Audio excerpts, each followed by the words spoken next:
On September 15th, the Chinese Communist Party issued a set of guidelines for, quote, strengthening united front work involving the private sector. According to the guidelines, the Communist Party wants to, quote, educate and guide private entrepreneurs to realize the party's leadership over the private economy and promote high-quality development of the private economy.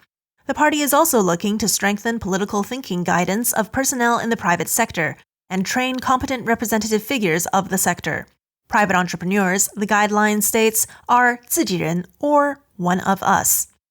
What does all that mean? Well, the New York Times summed it up as Beijing looking to drive economic growth and greater Communist Party control over the private sector. In other words, the Times believes that the Chinese Communist Party is telling private business people, we're here to help you, but you must also help and heed us. The Times is right when it says that the Communist Party wants more control over private business. But more control doesn't mean that the party actually intends to help those businesses in any meaningful way.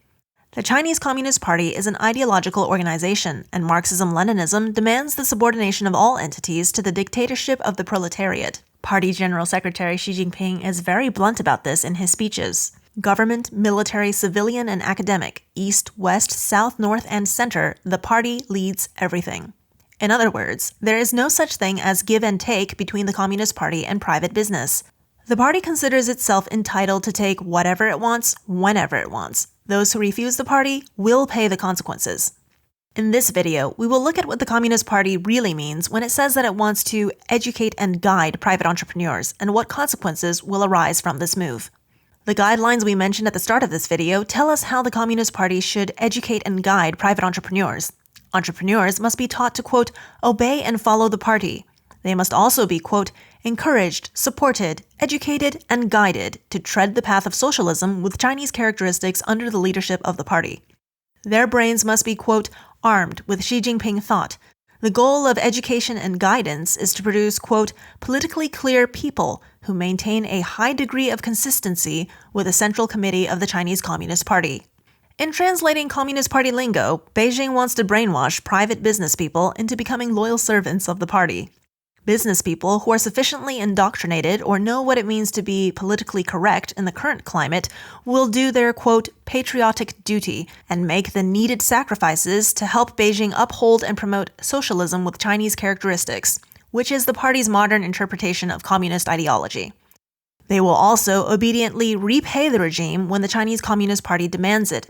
Those who are not politically clear, refuse to cooperate with the party, or worse, act against the party's policies, will likely find themselves in custody where they will be educated and guided in more extreme ways. In Xinjiang province, the Communist Party is incarcerating and re-educating more than 1 million Uyghur Muslims for being Muslim rather than being politically clear by giving up their religion for atheism. Likewise, stubborn private entrepreneurs in China could find themselves subjected to Xinjiang-style re-education, that is, detention, brainwashing, and persecution. The Chinese Communist Party, however, does not want to give private businesses the impression that the new guidelines are just another totalitarian directive in communist China, so it has tried to sweeten the deal, so to speak. The guidelines on the strengthening united front work in the private sector proposes giving party membership to wealthy, influential, and prominent private business figures on the mainland, Hong Kong, and Macau. The guidelines also mention a pilot scheme to give private entrepreneurs middle-ranking official positions in a government-linked chamber of commerce, as well as positions in China's rubber stamp legislature and political consultative body. On paper, the prospect of acquiring party membership and political office in an authoritarian regime sound like a good reward for showing obedience and loyalty.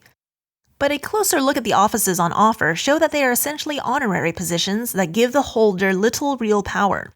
Also, the Chinese Communist Party is quite famous for cheating and taking advantage of anyone it works with.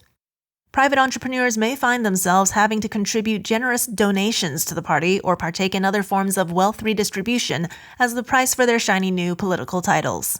Xi Jinping has been emphasizing the Communist Party's leadership for years, so why did Beijing wait until now to roll out the new guidelines? China's economy has worsened significantly over the last couple of years.